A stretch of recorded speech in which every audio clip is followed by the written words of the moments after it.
price output determination la previous lecture la perfect competition la conditions for equilibrium of the firm எப்படி determine பண்றோம்னா where MR should be equal to MC ன்னு பார்த்தோம். At MR is equal to MC, the firm will earn more maximum profit. MCC should cut the MRC from below. On the point la MRC should cut the MCC should cut the MRC from the below ன்னு நம்ம பார்த்தோம். இது ரெண்டு வச்சு தான் முடிவு பண்ணோம்.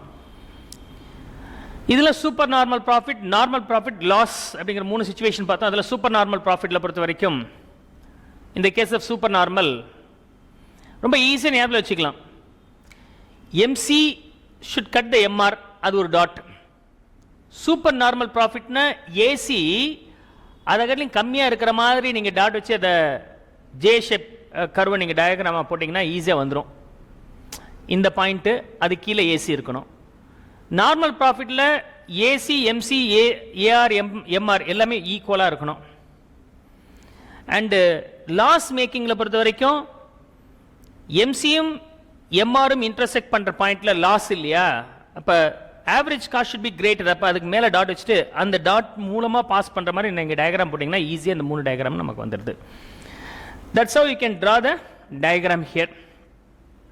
Loss making company எவ்வளோ அவுட்புட் மேனுஃபேக்சர் பண்ணுறது அப்படின்னு சொன்னால், if the price is more than average variable cost, average variable காஸ்ட்டை கட்டிலும் ஜாஸ்தி அவங்களுடைய ப்ரைஸ், அவங்க அதை கட்டிலும் ப்ரைஸ் கம்மியாக இருக்குன்னா there is no use at all. They will close the business, zero supply இருக்காது. இது price is greater than AVC, average variable காஸ்ட்டை கட்டிலும் ப்ரைஸ் ஜாஸ்தி இருந்துச்சுன்னா they will continue the supply பண்ணிட்டு இருப்பாங்க. So the moment both are equal, they will stop that. So எவ்வளோ quantity அவங்க மேனுஃபேக்சர் பண்ணுவாங்க அப்படிங்கிறதுக்கு இதுதான் main theme. So these are the key points you have to understand.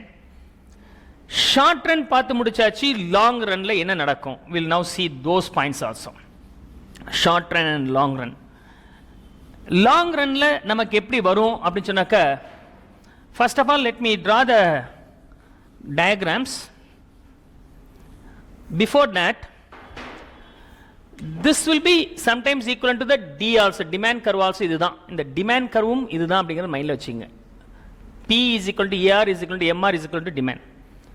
மார்க்கெட்டில் இந்த கமாடிட்டிக்கு டிமாண்ட் வந்து எப்போதுமே இந்த ப்ரைஸுக்கு கான்ஸ்டண்ட்டாக தான் இருக்கும். அதனால D should also be the same curve. You are aware about that. Cost curve நம்ம ஏற்கனவே பார்த்தோம். We have seen the cost curve in the previous lectures. இது short term average cost curve and இது ஷார்ட் டர்ம் மார்ஜினல் காஸ்ட், இது short term average cost. சப்சிக்வெண்ட்டாக என்ன ஆகும்னா இது அப்படியே குறைஞ்சிட்டே போகும். எஸ்ஏசி 2, எஸ்எம்சி 2, திரும்பவும் இது இப்படியே குறையும். SMC or SAC 3, SMC 3. This is how each and every point in time the curves will go down. இதோட lower pointல நீங்க டச் பண்ணீங்கன்னா that will be the long term average cost curve. Long term average cost. Short term average costக்கும் long term average costக்கும் உங்களுக்கு compare பண்ணி பார்த்தீங்கன்னா the long term average cost curve should be flattened, flat-ஆக நமக்கு இருக்கும்னு நம்ம பார்த்தோம். Okay, then market price எப்படி இருக்கு அப்படின்னு சொன்னாக்க, market price I will do this way.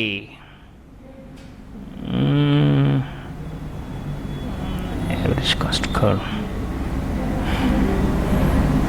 I'll just demand curve,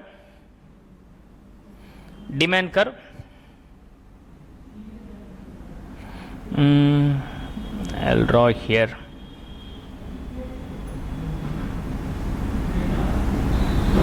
Supply curve, demand curve and supply curve. This is the equilibrium for the short run. In the equilibrium வந்து இந்த பாயிண்ட்ல இருக்கு நமக்கு. This is price, this is quantity. This is price and this is the quantity. நாம வந்து being the competitive market, perfect competition, we have to accept the price fixed in the market. அப்போ இதுதான் வந்து நமக்கு வேல்யூவாக இருக்க முடியும். This is the value. Okay. In the price will be my price. அப்போ இதை நான் டயக்ராமை போட்டோம்னா இந்த லைன் வருது. This is P is equal to, in the point I will write here, P is equal to AR is equal to MR is equal to demand curve of the short run. இந்த பாயிண்ட்ல எது better அப்படின்னு சொன்னாக்க, where this curve is cuts, இது வந்து MR, MC cuts the MR at this point. இந்த MR curve MC இந்த பாயிண்ட்ல கட் பண்ணும்போது what is your profit சொன்னால், already we have seen the profit is nothing but average revenue minus average cost into number of quantities. This is what about the case, average revenue minus average cost. இந்த இடத்துல average revenue is this one, average cost is this one அப்படி சொன்னாக்க this will be the profit component.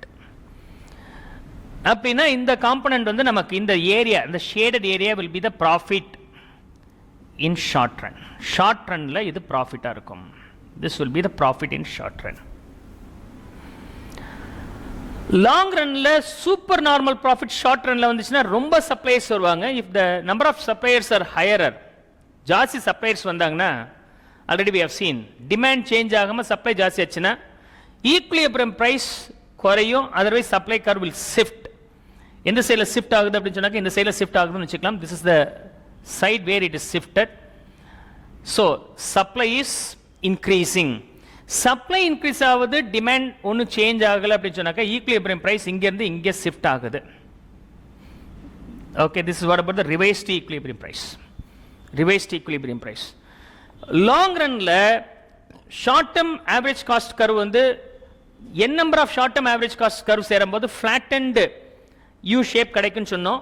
1 2 3 4 5 இந்த மாதிரி வரும்போது இதோட lowest point சேர்த்து connect பண்ணிங்கன்னா that is what about long term average cost curve நம்ம earlier பார்த்துருக்கிறோம். அது மாதிரி short term average cost curve 1 2 3 எல்லாமே ஆட் பண்ணும்போது we get the long term average cost curve. Assume that this case இந்த பாயிண்ட்ல நமக்கு long term marginal cost curve cut பண்ணுது. This is long term marginal cost curve. Here we have the short term average cost and short term marginal cost. Here we have long term average cost and long term marginal cost. இப்ப revised equilibrium price வேற வழி இல்ல, reduces the price because the heavy supply. ஏன் heavy supply வந்துச்சு? Short ரன்ல market super normal profit இருந்தோன்னே it tempted the others to come out. So price decrease ஆகும். Long ரன்ல என்ன பண்ணலாம்? We have lots of reasons to reduce the costs. Increased efficiency, increased utilisation of the modern equipments, இதெல்லாம் காரணம், எக்கனாமிக்ஸ்லாம் காரணம். So cost குறைஞ்சிட்டே வந்துருச்சு. இப்போ இந்த ரிவைஸ்டு கேஸில் லாங் ரன்ல the price decreases from P to P1. அப்போ இந்த லைன் எப்படி இருக்குன்னு பார்த்தீங்கன்னா this will be okay. This will be the revised P. இந்த இடத்துல இந்த P இங்கே வந்துருச்சு. அப்போ பிரைஸ் மார்க்கெட் ஃபிக்ஸ் பண்ண பிரைஸ் தான் எனக்கு average price, average revenue. Market fix பண்ண அந்த ஏஆர் தான் எனக்கு MR. Okay, so long term average revenue, long term marginal revenue should be equivalent to long term marginal cost equivalent to long term average cost. எல்லாமே ஈக்குவலா இருக்கு. இந்த இடத்துல உங்களுடைய ப்ராஃபிட் என்ன? This is what about the revised quantity. இது வந்து Q1 for the short run, இது வந்து Q2 for the long run. Long ரன்ல உங்களுடைய ப்ராஃபிட் என்ன? ஸோ ப்ராஃபிட் கண்டுபிடிக்கும் போது average revenue minus average cost into quantity. Average revenue எவ்வளோ இருக்கீங்க? The same. ஆவரேஜ் காஸ்ட் என்ன இருக்கு? ஆவரேஜ் காஸ்ட்டும் ஆவரேஜ் ரெவன்யூ சேம் இங்கே. அப்போ 0 into Q also 0. So already told you profit 0 அப்படின்னு சொன்னா என்ன அர்த்தம்? எக்கனாமிக் ப்ராஃபிட் இருக்குன்னு அர்த்தம். So there is decent money for the efforts and risk taken for the business is already included இந்த ஆவரேஜ் காஸ்ட்னு பேர். அதனால இது ஜீரோனா இது ஜீரோ கிடையாது. அக்கௌண்டிங் ப்ராஃபிட் இருக்கு, ஆனால் எக்கனாமிக் ப்ராஃபிட்னா இல்லைன்னு அர்த்தம். This is the point. In long run cost also decreases because of various reasons. In long run, if there is super normal profit and new entrants will come into the market, as suppliers are increasing, automatically it reduces the equilibrium prices from here to P to P1.